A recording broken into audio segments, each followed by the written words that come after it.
Intinya, kutukan ini tuh udah kayak nentuin kalau misalnya tiap wanita akan punya sepasang anak laki-laki dan perempuan. Tapi setelah dilahirkan, anak laki-lakinya akan segera meninggal dan anak perempuannya akan tetap hidup untuk melanjutkan kutukan itu.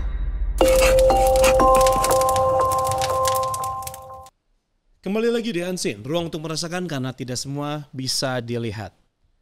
Apa yang kalian pikirkan ketika mendengar kata boneka? Mainan perempuan, lucu, imut, sama. Di pikiran gua, boneka itu mainan yang lucu dan juga gemesin. Tapi, apa yang akan gua bahas di Unseen kali ini jauh dari kata lucu dan menggemaskan. Sebuah boneka bisa berubah menjadi sosok yang menyeramkan dan meneror siapa saja yang ada di dekatnya. Bagaimana kisah boneka-boneka paling terkutuk yang ada di dunia? Simak ceritanya kali ini sampai habis, karena kalau enggak, gue habisin loh. Sedap. Sah.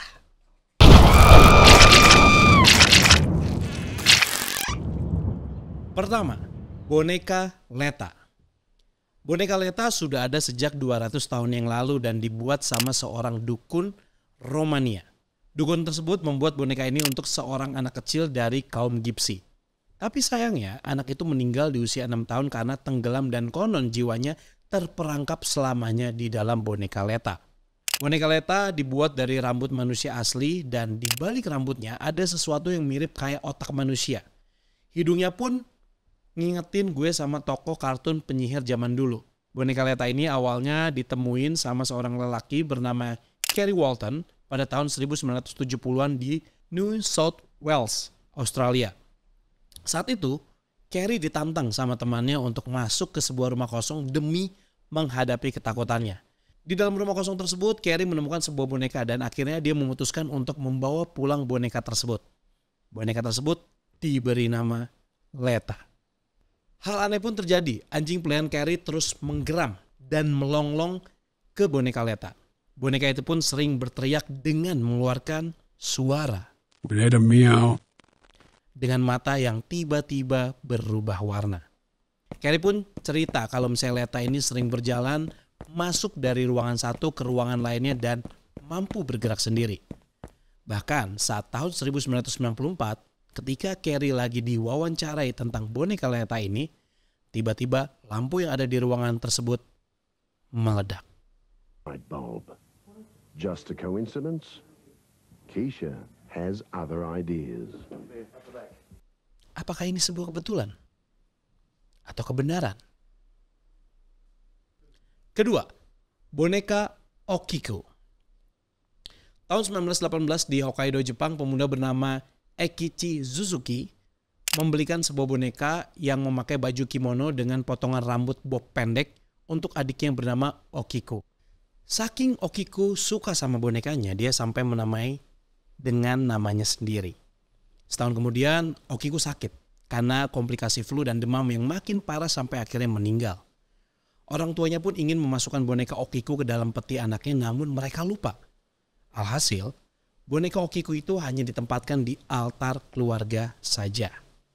Lama-kelamaan mereka pun sadar kalau misalnya penampilan boneka tersebut jadi berantakan dan rambutnya pun semakin panjang. Meskipun sudah dipotong, rambut boneka Okiko pun selalu tumbuh lagi sampai ke lutut. Padahal aslinya rambut boneka itu hanyalah sebahu. Hal mistis pun terjadi. Lampu yang ada di rumah keluarga Okiko sering mati dan juga nyala sendiri. Lalu banyak terdengar suara berbisik dari anak kecil seakan mereka lagi bermain. Hal itu pun selalu terjadi menjelang hari ulang tahun Okiko.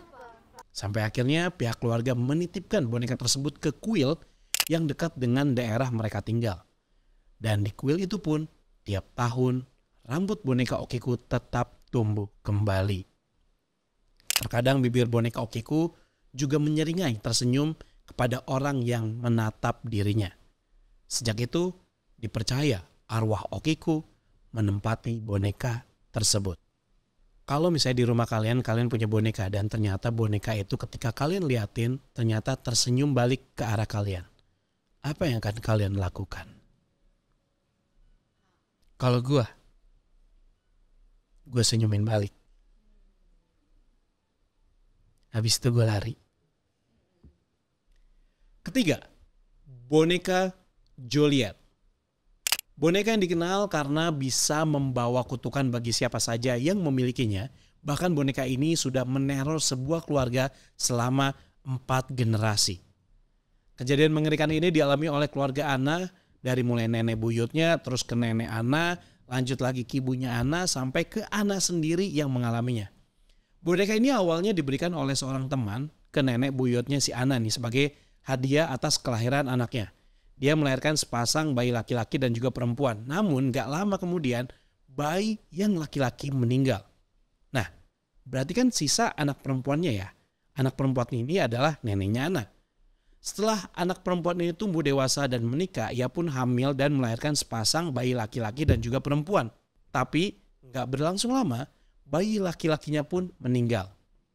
Dan hal ini pun terus terjadi sampai ke ibunya si Ana dan anaknya sendiri. Anak laki-laki mereka pun meninggal setelah gak berapa lama dilahirkan. Intinya, kutukan ini tuh udah kayak nentuin kalau misalnya tiap wanita akan punya sepasang anak laki-laki dan perempuan. Tapi setelah dilahirkan, anak laki-lakinya akan segera meninggal dan anak perempuannya akan tetap hidup untuk melanjutkan kutukan itu. Nah, 4 bayi laki-laki yang udah meninggal tadi, konon dipercaya arwahnya terjebak di dalam boneka Joliet. Bahkan selama tinggal dengan keluarga Ana, seringkali terdengar suara jeritan bayi laki-laki yang bersumber dari boneka Joliet tersebut. Yang jadi pertanyaan gue, jangan-jangan orang yang ngasih boneka itu pertama kali ke nenek buyutnya Ana, itu ada maksud tertentu. Bisa jadi gak? Masuk ya? Keempat, boneka Pupa. Kalau dari tampilannya sebenarnya sih boneka ini gak terlalu menakutkan sih ya bagi gue ya. Karena bonekanya itu lucu pada umumnya aja gitu. Ada rambutnya, matanya besar, bibirnya kecil, pakai lipstik warna merah, terus pakai pita di kepala sama bajunya juga warna biru gemes gitu. Tapi di balik boneka lucu ini, ada sederet kisah seram yang meneror siapa saja yang memiliki boneka ini. Boneka Pupa ini awalnya dimiliki oleh seorang anak berumur 5 tahun dari Amerika Serikat pada tahun 1920-an. Pupa selalu dirawat, disayang, dan dianggap teman terbaik bagi si anak ini. Sampai akhirnya si anak tersebut meninggal dunia di bulan Juli 2005. Nah, semenjak ditinggal pergi oleh pemilik aslinya, boneka Pupa ini mulai bertingkah aneh dan mengerikan. Pupa ini sempat diadopsi sama pemilik barunya, tapi banyak kejadian mistis yang dialami oleh pemilik barunya itu.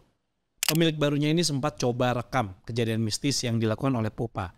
Tapi ketika videonya mau diupload, wujud dari boneka Pupa ini seperti ditutupi lapisan putih sambil berkata. Ada juga kejadian lainnya. Pupa sering terlihat bergerak dari satu tempat ke tempat lainnya sampai akhirnya ditaruh di etalase kaca. Tapi tetap saja, pemilik barunya ini sering mendengar suara ketukan pada kaca etalase pas ada orang yang melintas etalase kaca tersebut. Dan pas dilihat, tangan si boneka Pupa ini menempel pada kaca etalase. Pupa juga katanya pernah terlihat sedang menulis. Kata-katanya adalah seperti ini. Ya, tulisan itu dia tulis di kaca yang sedang berembun. Pintar juga sih ya boneka ini ya. Bisa nulis bahasa Inggris lagi.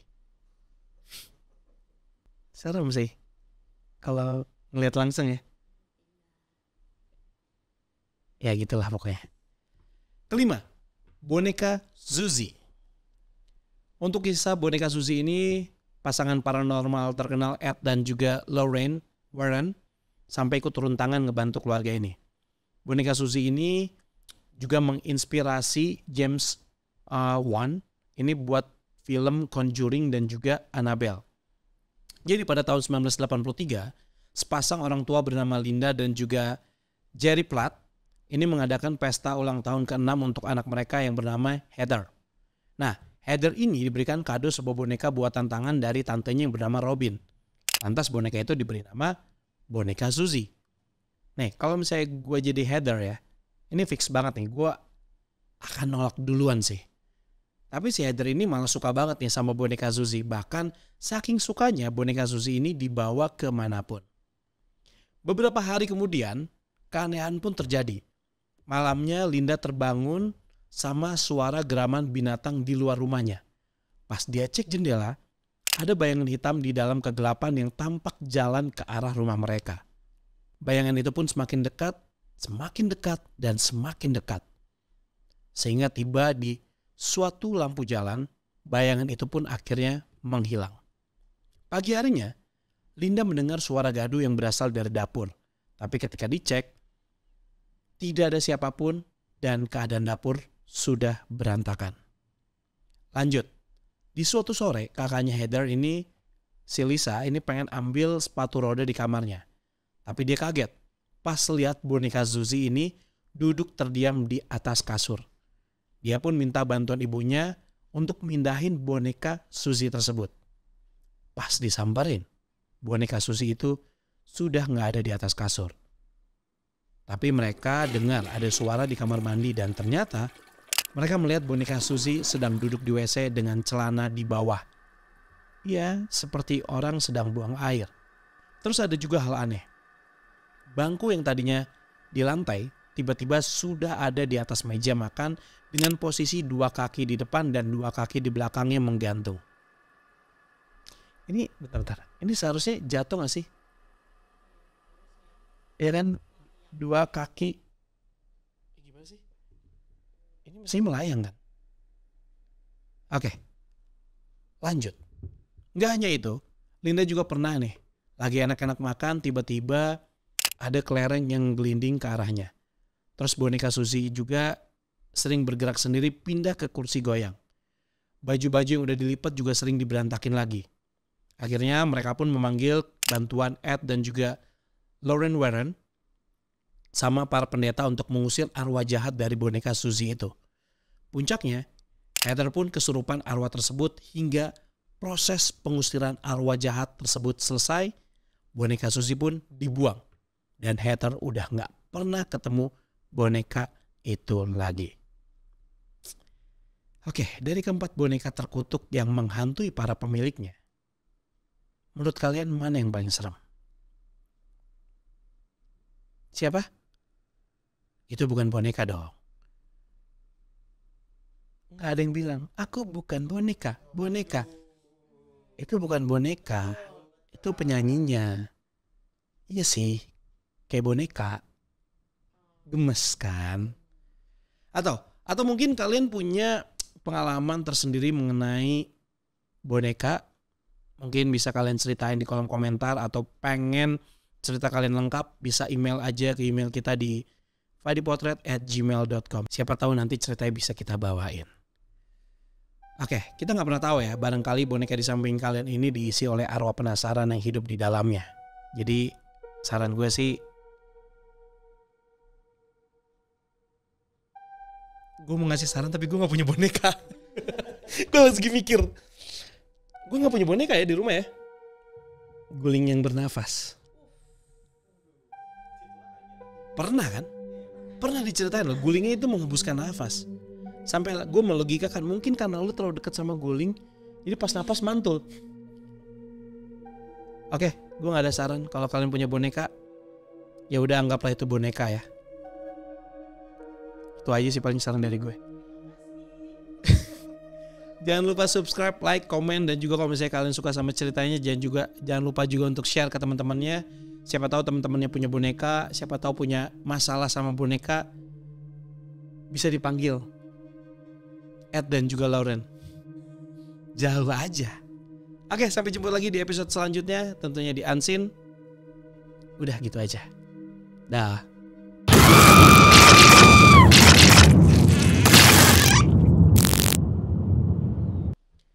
Hal aneh pun terjadi. Anjing peliharaan Carrie, anjing kaget. Apaan tuh? Oh, kaget gue.